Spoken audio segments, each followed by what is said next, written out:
Yeah, that'll do. That'll do.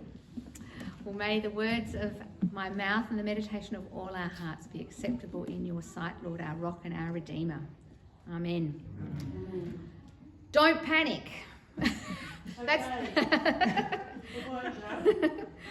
the first thing I want to say about today's gospel. It's the same thing that Jesus told the disciples. Don't panic. Try not to be too disturbed or troubled about these things. Don't be frightened. Jesus also told his disciples that really he's not talking about an ending, not in that sense, but actually about a beginning, a birthing of new life. He's describing a movement that is towards wholeness, towards fullness, towards completion. When he talks about the end, he means the purpose, the meaning of it all, the end in that sense. A couple of weeks ago, I suspect, I don't know, I wasn't here, but I wonder if on All Saints Sunday you talked about all things being made new. Today's gospel is another version of that. And I think that's exactly what we need to focus on when it looks and feels like lots of stuff is coming apart at the seams. I remember a Facebook post of yours about that just the other day, actually. Today's gospel overflows with this good news. And yes, some parts of it are difficult and challenging, and some of the stuff that goes on in the world makes us want to panic. But it is worth focusing on what Jesus actually says, because this is a gospel of hope. It's a gospel about opportunity and about possibility. It's about finding meaning and new life.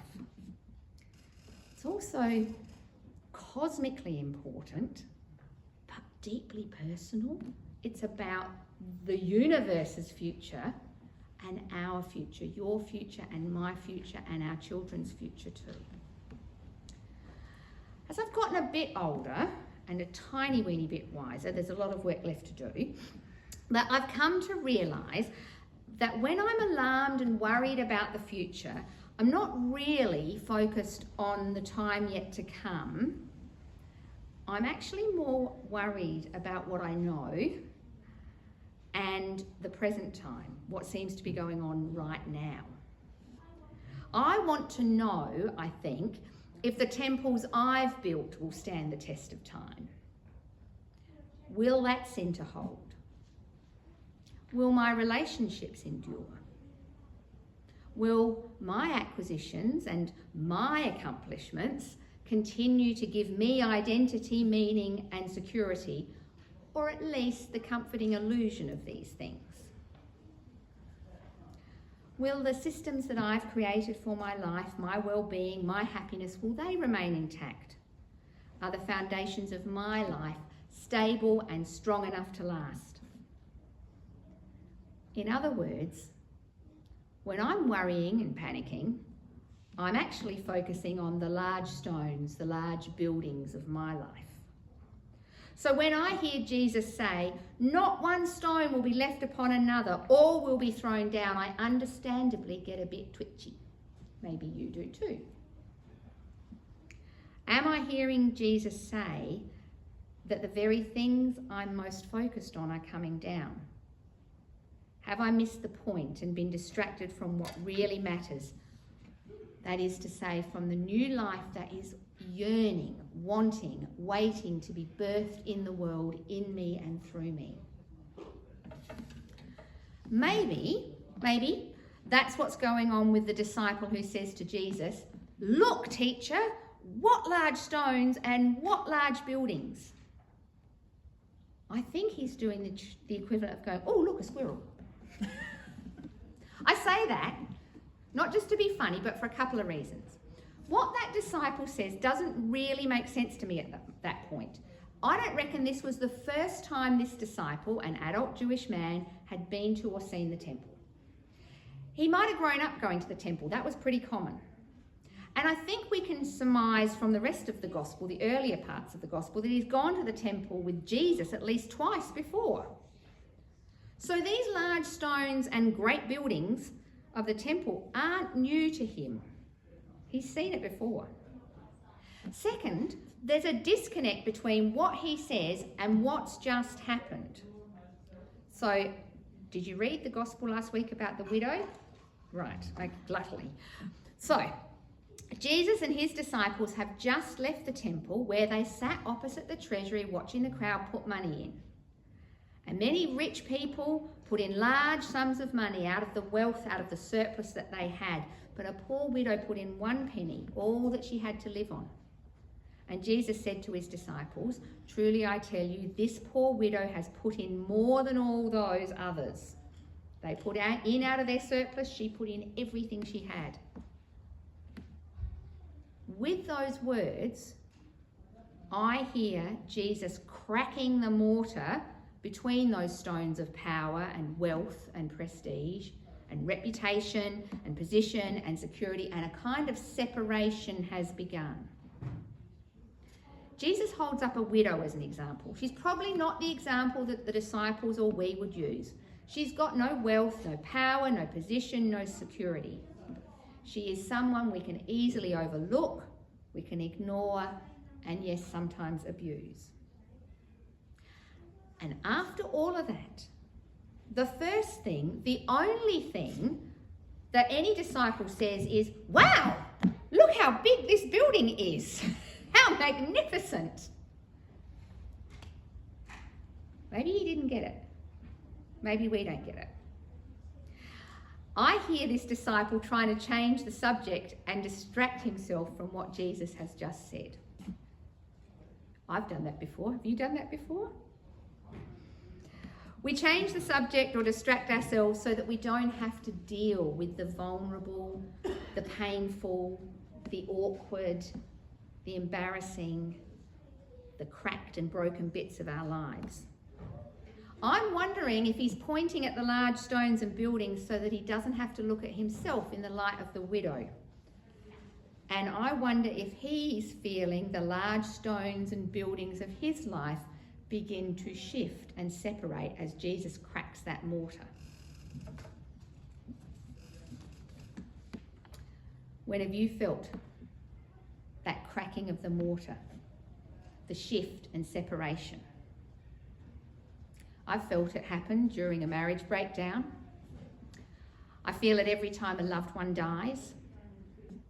I remember my temple crumbling down the day I didn't get the job I wanted. I feel it every time I tell myself a lie rather than face the truth about myself. I feel it cracking and shifting and separating whenever the values I claim for myself are not the values I speak or live. It happens when I use my accomplishments and achievements to avoid facing how I need to change. It's all those times I look outside at what's happening outside of me rather than what's happening inside of me. That cracking, that shifting, that groaning and separating is there whenever I refuse to see, acknowledge, and receive the widow and her way of life in my life. That separation shows up in all my attempts to ignore the elephant in the room. It separates me from God, and it separates me from you, and it separates me from myself. And I end up denying myself the life I say I want. And it's not just a separation. Somewhere in that separation, there's usually a conflict or a division within me or between me and another person. And you know as well as I do, because we've been round the block once or twice, that that is a horrible and uncomfortable place to be. Jesus says it looks and sounds like war and rumours of war. Nation will rise against nation and kingdom against kingdom. There will be earthquakes and famines. Every one of those images is an image of separation. Nation separated from nation, kingdom from kingdom, the earth from earth itself, cracking and separating. Even the stomach from the food it needs to survive. And even the widow herself from last week, she's an image of separation, separated from her husband and the life she once had, separated from the fullness of life in community, And those images of separation describe not only what's happening around us, but also what's happening within us. That's the hard and that's the challenging part of today's gospel, showing and telling us something we don't want to see, we don't want to hear or deal with. It's too frightening, powerful, painful, it's uncertain. Oh, look at those buildings. I'd rather look at those. What if, however, they are not separations that necessarily have to destroy? What if that cracking of the mortar and the separating of the stones that we've built one on top of another could create space, could be a creative space in which something new could be brought to birth? What if it's a birthing, an opening, a space for something new to come to life? Jesus is never more compassionate than he is during these times. He speaks with such tenderness and reassurance. Don't panic. In other translations, don't be alarmed, don't be frightened. This must take place. It's just the beginning of the birth pangs. It's if he's saying, as the labour begins, don't worry, this is normal. You're going to be okay. I'm the midwife who will get you through this. I know the way to do this. So what would it be like to stop changing the subject and distracting ourselves? What if we, instead of ignoring it, get up close to that elephant in the room and say, we need to talk. We've got some things to work out. What are the large stones and large buildings of our life that are being thrown down or maybe need to be thrown down? I wonder what would come of that if in the cracking and separating of those stones, what might be asked of us, what might be offered to us, and what might be born? What if in those times when it feels like the cracking is happening and the shifting and separating is happening and everything is being thrown down, what if we could trust the divine midwife and just push a little? Push with faith, push with hope, push with love, and push in the joyful expectation of something new. And imagine the divine midwife whispering in our ear, I'm with you. Push through, it's almost here. Amen.